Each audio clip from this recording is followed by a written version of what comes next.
ये पहली मुलाकात शांति में समाप्त हुई, लेकिन चिंकी में राजवीर और लंबार्ज दोनों के प्रति आभार का भाव जगी।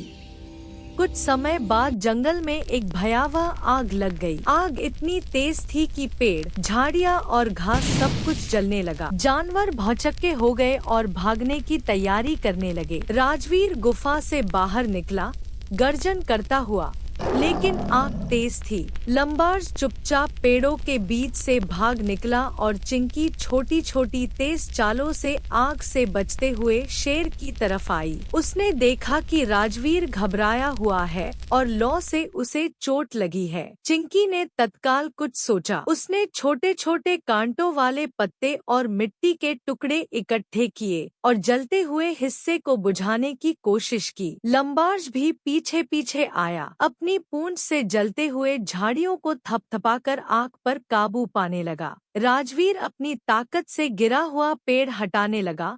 लंबार्ज बचाव मार्ग बना रहा था।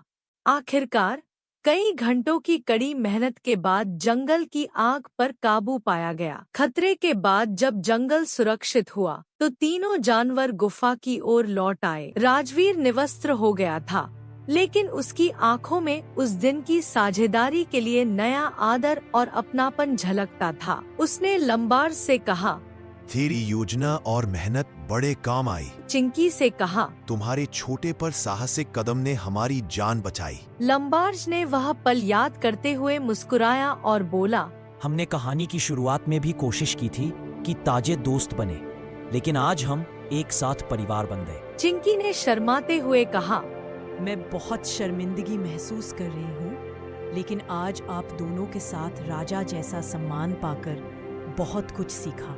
उस रात तीनों एक साथ बैठे, शांतिपूर्ण अंधेरी गुफा की ओर देखते और समझ गए कि कितना बड़ा बदलाव आ गया था।